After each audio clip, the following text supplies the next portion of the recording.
ഹരേ കൃഷ്ണ. എല്ലാവർക്കും മാധവത്തിലേക്ക് സ്വാഗതം.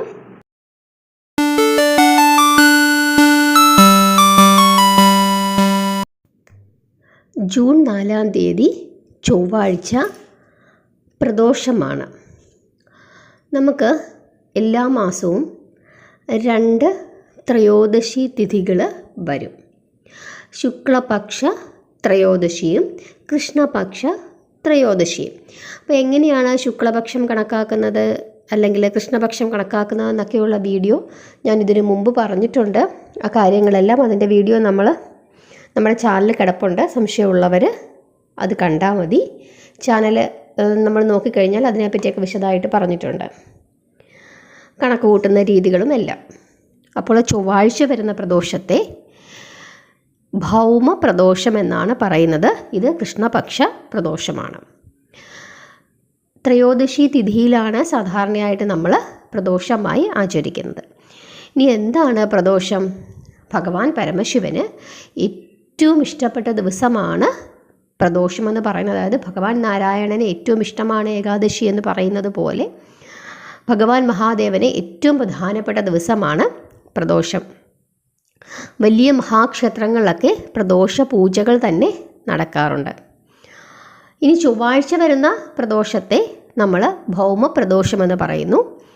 ഈ പ്രദോഷ ദിവസം അതായത് ചൊവ്വാഴ്ചയും പ്രദോഷവും കൂടി വരുന്ന ദിവസം ശിവപാർവതിമാരെ ആരാധിച്ച് പ്രാർത്ഥിച്ചാൽ, വ്രതമെടുത്ത് പ്രാർത്ഥിച്ചാൽ, നമുക്ക് എന്തെങ്കിലും രോഗങ്ങളുണ്ടെങ്കിൽ ആ രോഗദുരിതത്തിൽ നിന്നൊക്കെ നമുക്ക് മുക്തി ഉണ്ടാകുമെന്നും ഭഗവതിയുടെ കടാക്ഷം ഒരുപാട് തന്നെ, ഭഗവാൻ മഹാദേവൻ്റെ കൂടെ തന്നെ ദേവിയുടെ കടാക്ഷവും കണ്ടമാനം നമുക്ക് ലഭിക്കുമെന്നുമാണ് പറയുന്നത്. അതായത് അളവറ്റാത്ത രീതിയിലുള്ള ദേവിയുടെ കടാക്ഷം നമുക്ക് ലഭിക്കും ശരിയാവണ്ണം വ്രതമെടുത്ത് നമ്മൾ പ്രാർത്ഥിച്ചാൽ.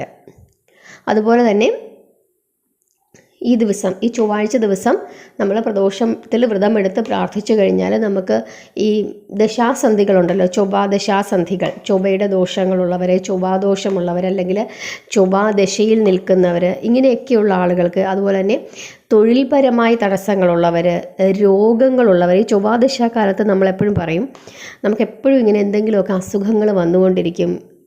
പഠിക്കുന്ന കുട്ടികളൊക്കെ ആണെങ്കിൽ ആ സമയത്ത് അവർക്ക് എപ്പോഴും അസുഖങ്ങളായിരിക്കും, പഠിക്കാൻ പറ്റില്ല, എന്തെങ്കിലുമൊക്കെ ഇങ്ങനെ തടസ്സങ്ങൾ അവരുടെ പഠനത്തിലൊക്കെ വന്നുകൊണ്ടിരിക്കും, അങ്ങനെയൊക്കെ പറഞ്ഞു കേട്ടിട്ടുണ്ട്. അപ്പം അങ്ങനെയൊക്കെയുള്ള കാര്യങ്ങൾ, അതായത് ഇങ്ങനെയൊക്കെയുള്ള തടസ്സങ്ങൾ, എന്തെങ്കിലുമൊക്കെ ചെറിയ ചെറിയ കാര്യങ്ങൾ വന്നിട്ട് നമ്മളെ അതിങ്ങനെ ബുദ്ധിമുട്ടിച്ചു കൊണ്ടിരിക്കും. ഇങ്ങനെയുള്ള ദോഷങ്ങളൊക്കെ മാറുന്നതിന് ഈ ചൊവ്വാഴ്ച ദിവസം ചൊവ്വാഴ്ചയും പ്രദോഷവും കൂടി വരുന്ന ദിവസം നമ്മൾ വ്രതമെടുത്ത് പ്രാർത്ഥിച്ചാൽ നടക്കുമെന്നാണ് പറയുന്നത്. എല്ലാത്തിലും ഐശ്വര്യമുണ്ടാവും. ഇനി എങ്ങനെയാണ് പ്രദോഷവ്രതം എടുക്കേണ്ടത്? നമ്മുടെ ചാനൽ സ്ഥിരമായി കാണുന്നവർക്കൊക്കെ അറിയാം. ഇനി ആദ്യമായിട്ട് കാണുന്നവർക്ക് വേണ്ടിയിട്ട് ഞാൻ ഒന്നും കൂടെ പറയാം.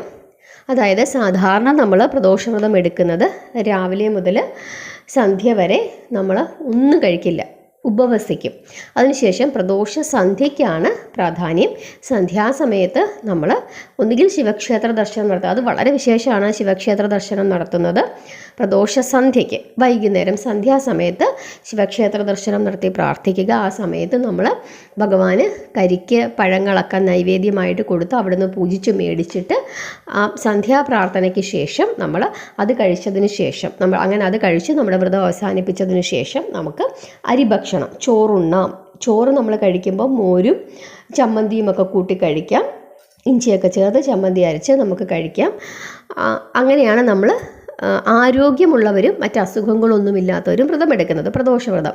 ഇനി അസുഖങ്ങളുണ്ട്, മരുന്ന് കഴിക്കുന്നു, അല്ലെങ്കിൽ പ്രായമായിരിക്കുന്നു, ഗർഭിണികൾ, കുട്ടികൾ, ഇങ്ങനെയൊക്കെയുള്ള ആളുകളുണ്ടല്ലോ, അവർക്ക് ശുദ്ധമായ ആഹാരത്തിൽ ഇരിക്കാം. അതായത് ചോറൊന്നും കഴിക്കാതെ നമ്മൾ പഴങ്ങളും പാലുമൊക്കെ കുടിച്ച് നമുക്ക് ഇരിക്കാം. നമ്മൾ ഏകാദശി അങ്ങനെ ഇരിക്കുന്നത് പോലെ നമുക്കിരിക്കാം.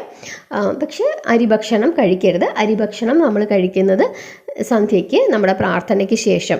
ഗോതമ്പ് അങ്ങനെയുള്ള സാധനങ്ങളൊന്നും കഴിക്കാതെ പാലും പഴങ്ങളും ഒക്കെ കഴിച്ച് പ്രാർത്ഥിച്ച് നമുക്ക് ശിവായ മന്ത്രം നമുക്ക് ഉരുവിട്ടുകൊണ്ട് ഇരുന്ന് പ്രാർത്ഥിക്കാം.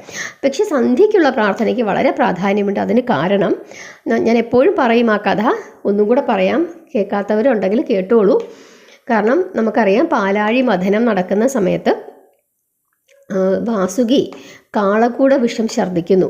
അങ്ങനെ ഛർദ്ദിക്കുന്ന ആ വിഷം ഭഗവാൻ തൻ്റെ തൃക്കൈയിലെടുത്തിട്ട് കുടിക്കുന്നു. ഈ കഥയൊക്കെ നമുക്കറിയാം. ആ സമയത്ത് ഭഗവാന്റെ കഴുത്തിൽ ദേവി ഇങ്ങനെ മുറുകെ പിടിക്കുന്നതും അങ്ങനെ ആ വിഷം ഭഗവാന്റെ കണ്ഠത്തിലിരുന്നത് കൊണ്ടാണ് ഭഗവാന് നീലകണ്ഠൻ അല്ലെങ്കിൽ വിഷകണ്ഠൻ എന്ന പേരൊക്കെ ലഭിച്ചതെന്നൊക്കെ നമുക്കറിയാം.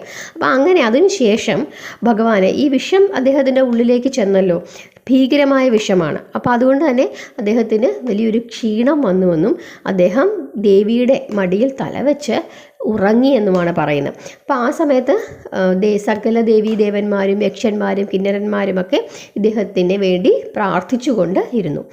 കുറച്ച് ഒരു മയക്കത്തിന് ശേഷം അദ്ദേഹം ഉണർന്നത് പ്രദോഷ സന്ധ്യാസമയത്താണ്. ആ സന്ധ്യാസമയത്ത് അദ്ദേഹം ഉണർന്നെഴുന്നേൽക്കുകയും ആനന്ദ നടനമാടുകയും ചെയ്തു. അതായത് നന്ദി ഭഗവാന്റെ കൊമ്പുകൾക്കിടയിലൂടെ ആനന്ദ നടനമാടിയെന്നാണ് പറയുന്നത്. ആ സമയത്ത് പാർവതി ദേവിക്ക് വലിയ സന്തോഷമുണ്ടായി, ഭഗവാന് വലിയ സന്തോഷമുണ്ടായി. സകല ദേവീ ദേവന്മാരും യക്ഷന്മാരും കിന്നരന്മാരും സപ്തർഷികളും എല്ലാം തന്നെ ഭഗവാന്റെ ആനന്ദ നടനം കാണാനായിട്ട് അദ്ദേഹത്തെ സ്തുതിച്ചുകൊണ്ട് അവിടെ ഉണ്ടായിരുന്നു. അതുകൊണ്ട് തന്നെ ഈ പ്രദോഷ സന്ധ്യാസമയത്ത് ശിവക്ഷേത്രത്തിൽ എല്ലാ ദേവന്മാരുടെയും സാന്നിധ്യം ഉണ്ടാകുമെന്നാണ് പറയുന്നത്. അതുകൊണ്ട് തന്നെ സന്ധ്യാസമയത്ത് പ്രദോഷ സന്ധ്യാസമയത്ത് ശിവക്ഷേത്ര ദർശനം നടത്തുന്നത് വലിയ വിശേഷമാണ്. ഇനി പോകാൻ പറ്റാത്തവർക്ക് വീട്ടിൽ നമ്മൾ നമ്മുടെ പൂജാമുറി അല്ലെങ്കിൽ എവിടെയാണോ വിളക്ക് കത്തിക്കുന്നത് അവിടെ നന്നായി തുടച്ച് ഇച്ചിരി പനിനീരൊക്കെ ഉപയോഗിച്ചിട്ട് തുടയ്ക്കുന്നത് വളരെ വിശേഷമാണ്. അങ്ങനെ തുടച്ച് നമ്മുടെ കയ്യിലൊരു ഭഗവാന്റെ എന്തായാലും ഒരു ഫോട്ടോ കാണും, അത് വെച്ചിട്ട് നമുക്ക് ആ ഭഗവാനെ നമഃശിവായ മന്ത്രം ജപിച്ച് നമുക്ക് പ്രാർത്ഥിക്കാം. എവിടെ ശിവഭഗവാനെ പ്രദോഷ സന്ധ്യാസമയത്ത് ക്ഷേത്രത്തിൽ നിന്ന് തന്നെയല്ല എവിടെ വിളിക്കുന്നു, എവിടെ വെച്ച് നമ്മൾ ആരാധിക്കുന്നു അവിടെ എല്ലാ ദേവന്മാരുടെയും സാന്നിധ്യം ഉണ്ടാകുമെന്നാണ് പറയുന്നത്. പ്രത്യേകിച്ച് ചൊവ്വാഴ്ച ദിവസമാകുമ്പം ദേവിക്ക് ഒന്നും കൂടെ വളരെ വിശേഷമുള്ള ദിവസമാണ്. ആ സമയത്ത് നമുക്ക് ഈ രീതിയിൽ പ്രാർത്ഥിച്ചു കഴിഞ്ഞാൽ വലിയ വിശേഷം. വ്രതം എടുക്കാൻ സാധിക്കാത്തവരാണെങ്കിൽ പോലും എന്താണ് ചെയ്യേണ്ടത്? പരമശിവനെ വിളിച്ച് പ്രാർത്ഥിക്കുക. സന്ധ്യാസമയത്ത് ശിവഭഗവാന്റെ ക്ഷേത്രത്തിൽ ദർശനം നടത്താൻ പറ്റുന്നെങ്കിൽ അത് വളരെ വിശേഷമാണ്. അതല്ലെങ്കിൽ വീട്ടിലിരുന്നായാലും തങ്ങളുടെ സന്ധ്യാപ്രാർത്ഥനകൾക്ക് ശിവഭഗവാനെ ഉൾപ്പെടുത്തുക. ഇനി ഉത്തമമായ സമയം പ്രാർത്ഥിക്കാൻ, അതായത് നമ്മൾ വ്രതത്തിലാണ് ഇരിക്കുന്നത് അല്ലെങ്കിൽ അല്ലാത്തവരാണെങ്കിൽ പോലും പ്രദോഷ പൂജാ സമയം എന്ന് പറയുന്ന സമയം സന്ധ്യയ്ക്ക് 6:39 മുതൽ 8:55 വരെയുള്ള സമയം, അതായത് സന്ധ്യാസമയം. ആ സമയത്ത് ലോകത്തിൻ്റെ ഏത് സ്ഥലങ്ങളിലാണെങ്കിൽ പോലും സന്ധ്യാസമയത്ത് നമ്മൾ ഭഗവാനെ വിളിച്ച് പ്രാർത്ഥിക്കുക. അത് വളരെ വിശേഷമാണ്. ഏകാദശി എടുക്കുന്നവർ നമ്മൾ 4-ാം തീയതി നമ്മൾ പാരണ വീടും, അവർക്ക് പ്രദോഷവും കൂടി എടുക്കാം, അതിനൊരു ദോഷവുമില്ല. അവർ ഏകാദശി എടുത്തിട്ട് പിറ്റേ ദിവസം പ്രദോഷത്തിൽ ഇരിക്കണമെന്നുണ്ടെങ്കിൽ പക്ഷെ പാരണ വീഴണം നിർബന്ധമായും പാരണ ആ സമയത്ത് നമ്മൾ തീർത്ഥം കുടിച്ച് പാരണ വീടിയതിന് ശേഷം വീണ്ടും നമുക്ക് ശുദ്ധാഹാരത്തിലിരിക്കുകയോ ഉപവസിക്കുകയോ ചെയ്യാം. ഈ പാരണ വീടി ഏകാദശി അവസാനിപ്പിച്ചതിന് ശേഷം, അതല്ലാതെ ഏകാദശിയും അവസാനിപ്പിക്കാതെ പ്രദോഷവും കൂടി അടുപ്പിച്ച് കൊണ്ടുപോകാൻ പാടില്ല. ഏകാദശി വ്രതം പൂർണ്ണമായിട്ട് അവസാനിപ്പിക്കുക. നമ്മൾ പാരണ വീടി തീർത്ഥം കുടിച്ച് നമ്മുടെ പഴങ്ങളോ എന്തെങ്കിലും ഭഗവാന് നൈവേദ്യം വെച്ചിട്ടുണ്ടെങ്കിൽ അത് കഴിച്ച് നമുക്ക് വ്രതം അവസാനിപ്പിക്കാം ഏകാദശി. അതിനുശേഷം വീണ്ടും നമുക്ക് ശുദ്ധാഹാരത്തിലിരിക്കുകയോ അതല്ലെങ്കിൽ ഉപവസിക്കുകയോ അതല്ലെങ്കിൽ ജലം മാത്രം കുടിച്ചിരിക്കുകയോ എങ്ങനെയാണ് നമുക്ക് ഇഷ്ടമെന്ന് വെച്ച് കഴിഞ്ഞാൽ ആ രീതിയിൽ. പക്ഷേ അരിഭക്ഷണം അല്ലെങ്കിൽ മറ്റ് ധാന്യങ്ങളൊക്കെ ഉപേക്ഷിക്കുക. സന്ധ്യയ്ക്ക് ശേഷം പ്രദോഷത്തിൻ്റെ ദിവസത്തിൽ നമുക്ക് പിറ്റേ ദിവസമല്ല നമ്മൾ വ്രതം അവസാനിപ്പിക്കുന്നത്, സന്ധ്യാപ്രാർത്ഥനയ്ക്ക് ശേഷം 8:55 ശേഷം വേണമെങ്കിൽ നമുക്ക് വ്രതം അവസാനിപ്പിക്കാം. അതല്ലെങ്കിൽ സന്ധ്യയ്ക്ക് നമുക്ക് ദീപാരാധന പ്രാർത്ഥിച്ചതിന് ശേഷം നമുക്ക് വ്രതം അവസാനിപ്പിക്കാം. 8:55 വരെ ഇരുന്ന് പ്രാർത്ഥിക്കുകയാണെങ്കിൽ ഒന്നും കൂടെ നല്ലത്. കാരണം അത്രയും സമയം നമ്മൾ ഒന്ന് പ്രാർത്ഥിക്കാം. അതല്ലെങ്കിൽ പോലും ഒരു ദോഷവുമില്ല. സന്ധ്യയ്ക്ക് പക്ഷേ നമ്മൾ പ്രാർത്ഥിച്ച് നമ്മുടെ വ്രതം അവസാനിപ്പിക്കാം. വീട്ടിലാണെങ്കിൽ പോലും ഭഗവാന്റെ മുമ്പിൽ വെച്ച തീർത്ഥം നമുക്ക് കുടിച്ച് വ്രതം അവസാനിപ്പിക്കാം. അതല്ലെങ്കിൽ ഒരു കരിക്ക് നമ്മുടെ വിളക്കിൻ്റെ മുമ്പിൽ വെച്ചിട്ട് നമുക്ക് ഭഗവാനെ മനസ്സിൽ വിചാരിച്ച് നമ്മുടെ പ്രാർത്ഥനകൾക്കെല്ലാം ശേഷം പഞ്ചാക്ഷരി മന്ത്രമോ അതല്ലെങ്കിൽ നമുക്കറിയാവുന്ന മറ്റു മന്ത്രങ്ങളോ ഒക്കെ ഉപയോഗിച്ച് പ്രാർത്ഥിച്ച് ദേവിയും കൂടെ പ്രാർത്ഥിച്ചതിന് ശേഷം നമുക്ക് നമ്മുടെ വ്രതം അവസാനിപ്പിക്കാം. അതിനുശേഷം നമുക്ക് ചോറ് കഴിക്കാം. ചോറ് കഴിക്കണമെന്നാണ് പറയുന്നത്. കാരണം നമുക്കിവിടെ ശ്രീകണ്ഠേശ്വര ക്ഷേത്രത്തിലൊക്കെ സന്ധ്യയ്ക്ക് നമ്മുടെ ദീപാരാധനയ്ക്ക് ശേഷം അവിടുന്ന് തന്നെ അന്നദാനമുണ്ട്. അത് കഴിക്കാറുണ്ട്. എല്ലാവരും തന്നെ ഇഷ്ടം പോലെ ആളുകളാണ് വ്രതം എടുക്കാനായിട്ട് വരുന്നത്. ഓരോ പ്രാവശ്യവും ജനം കൂടിക്കൊണ്ടിരിക്കുകയാണ്. കാരണം അത്രത്തോളം മനുഷ്യർക്ക് ആണ് ഭക്തിയുള്ളത് വ്രതമെടുത്ത് ഭഗവാനെ പ്രാർത്ഥിക്കുക എന്നുള്ളത്. കാരണം പ്രത്യേകിച്ച് ഈ കലിയുഗത്തിൽ നമ്മൾ ചിന്തിക്കേണ്ടുന്ന ഒരു കാര്യം, കലിയുഗത്തിൽ പ്രാർത്ഥനയ്ക്കാണ്, കൂട്ടമായി ഇരുന്ന് പ്രാർത്ഥിക്കുന്നതിനാണ്, അല്ലെങ്കിൽ അഖണ്ഡ നാമജപം, അതല്ലെങ്കിൽ വീട്ടിലിരുന്ന് നമ്മൾ ഉറക്ക നാമം ജപിക്കുന്നതിന് വലിയ ഫലസിദ്ധിയാണ് ഉണ്ടാകുന്നത്. നമ്മൾ മറ്റ് ത്രേതായുഗങ്ങളോ അതല്ലെങ്കിൽ ദ്വാപരയുഗമോ ഒക്കെ നോക്കിക്കഴിഞ്ഞാൽ ആ സമയത്ത് യാഗങ്ങൾക്കായിരുന്നു പ്രാധാന്യം. പക്ഷേ ഇപ്പോൾ നമുക്ക് യാഗങ്ങൾക്കല്ല കലിയുഗത്തിൽ പ്രാധാന്യമുള്ളത്. പ്രാധാന്യമില്ല എന്നല്ല പറയുന്നത്, പക്ഷേ കൂടുതൽ പ്രാധാന്യമായി നമുക്ക് ചെയ്യാൻ പറ്റുന്ന കാര്യം അഖണ്ഡ നാമജപമാണ്. അതുകൊണ്ടാണ് എല്ലാ ക്ഷേത്രങ്ങളും നാമം ജപിക്കുന്നത്. എല്ലാവരും പറയുന്നത് നാമം ജപിക്കാൻ പറയുന്നത് അതുകൊണ്ടാണ്. കാരണം നാമം ജപിക്കുമ്പോൾ നമ്മൾ ഒരുപാട് ഒച്ചത്തിൽ നാമം ജപിക്കേണ്ട, പക്ഷേ നമ്മൾ ജപിക്കുന്നത് നമുക്ക് കേൾക്കാൻ പറ്റണം. അങ്ങനെയാണ് നമ്മൾ നാമം ജപിക്കേണ്ടത്. അയലത്തുകാരെയോ അതല്ലെങ്കിൽ വീട്ടിലുള്ള മറ്റുള്ളവരെ കേൾപ്പിച്ച് നമുക്ക് നാമം ജപിക്കേണ്ടുന്ന കാര്യമില്ല, അവരെ ബുദ്ധിമുട്ടിക്കേണ്ടുന്ന കാര്യമില്ല. പക്ഷെ നമ്മൾ ജപിക്കുന്നത് നമ്മുടെ ചെവിയിൽ അത് കേൾക്കണം.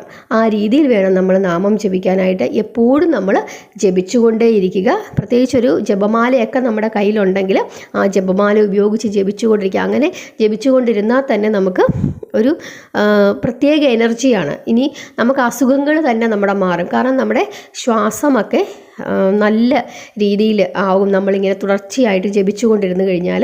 അപ്പോൾ നമ്മുടെ എല്ലാ തരത്തിലുള്ള റെസ്പിറേറ്ററി പ്രോബ്ലംസ്, അല്ലെങ്കിൽ ആസ്മ, അതല്ലെങ്കിൽ ബ്ലഡ് പ്രഷർ, കൊളസ്ട്രോൾ, ഷുഗർ, ഇതിനെല്ലാം തന്നെ വ്യത്യാസം ഉണ്ടാകും ജപം. അതുകൊണ്ട് തന്നെ ജപത്തിന് വളരെ പ്രാധാന്യമാണ്. ഇനി നിങ്ങൾക്ക് ജപമാല ഇല്ലെങ്കിൽ വീട്ടിൽ കൊച്ചു കുട്ടികളൊക്കെ ഉണ്ടെങ്കിൽ അവരുടെ മാല, മുത്തുമാല, പഴയ മുത്തുമാല ഉണ്ടെങ്കിൽ അതിനകത്തുനിന്ന് മുത്തുകൾ എടുത്തിട്ട് നന്നായിട്ട് കഴുകി, ഒരു ശുദ്ധമായിട്ട് കഴുകിയിട്ട് നമ്മൾ ഇച്ചിരി പനിനീരൊക്കെ ഒഴിച്ച വെള്ളത്തിൽ നന്നായി കഴുകി ഒരു 108 മുത്തുകൾ എടുത്ത് കോർത്ത് നമുക്ക് ആദ്യം ജപിച്ച് പഠിക്കാം. അതിനുശേഷം നിങ്ങൾക്ക് എവിടെയെങ്കിലും പോകുന്ന സമയത്ത് നല്ലൊരു ജപമാല മേടിച്ചിട്ട് നിങ്ങൾക്ക് ജപിക്കാം. അപ്പോൾ ഈ ജപമാല ഉപയോഗിച്ച് ജപിക്കുമ്പോഴുള്ള ഗുണം, നമുക്കൊരു 108 തവണ ജപിക്കാനായിട്ട് ഈ ജപമാലയിലേക്കൊരു ശ്രദ്ധ വേണ്ട. അതിങ്ങനെ ഓട്ടോമാറ്റിക്കലി നമ്മുടെ വിരലുകൾ അതിങ്ങനെ മാറി മാറി ജപിച്ചുകൊണ്ടിരിക്കുക. അതല്ല നമ്മൾ കയ്യിൽ എണ്ണാനോ അതല്ലെങ്കിൽ മറ്റെന്തെങ്കിലുമൊക്കെ വെച്ച് എണ്ണുമ്പോൾ നമ്മൾ അതിലേക്കായിരിക്കും ശ്രദ്ധ, നമ്മുടെ ജപത്തിൽ ശ്രദ്ധ കുറയും. അപ്പോൾ ജപമാലയാണെങ്കിൽ അതിങ്ങനെ കയ്യിൽ കൂടെ ഓട്ടോമാറ്റിക്കലി എന്തുണ്ടാകും, കാരണം അത് 108 എണ്ണേ ഉള്ളൂ. ഒരു മാല എണ്ണിക്കഴിയുമ്പോൾ 108 തവണ നമ്മൾ എണ്ണിക്കഴിഞ്ഞു. പ്രത്യേകിച്ച് നമുക്ക് നമ്മുടെ ജപത്തിൽ ശ്രദ്ധ കേന്ദ്രീകരിക്കാനായിട്ടും ഭഗവാനിൽ ശ്രദ്ധ കേന്ദ്രീകരിക്കാനായിട്ടും. അതല്ലാതെ കയ്യിൽ എണ്ണിക്കൊണ്ടിരിക്കുമ്പോൾ എന്താ സംഭവിക്കുന്നത്, ആ എണ്ണുന്നത് തെറ്റുന്നുണ്ടോ എന്നായിരിക്കും നമ്മുടെ ശ്രദ്ധ കൂടുതലായിട്ട് പോകുന്നത്. അതുകൊണ്ട് തന്നെ അങ്ങനെ ഉള്ള സൗകര്യങ്ങളുണ്ടെങ്കിൽ അങ്ങനെ ചെയ്യുക. അതാണ് ചെയ്യേണ്ടത്. നന്നായി പ്രാർത്ഥിക്കുക. അപ്പം ആ ദിവസത്തെ പ്രത്യേകത നിങ്ങൾ മനസ്സിലാക്കി അതനുസരിച്ചിട്ട് എല്ലാവരും ചെയ്യുമെന്ന് വിചാരിക്കുന്നു. എല്ലാവരെയും ഭഗവാൻ അനുഗ്രഹിക്കട്ടെ. ഹരേ കൃഷ്ണ.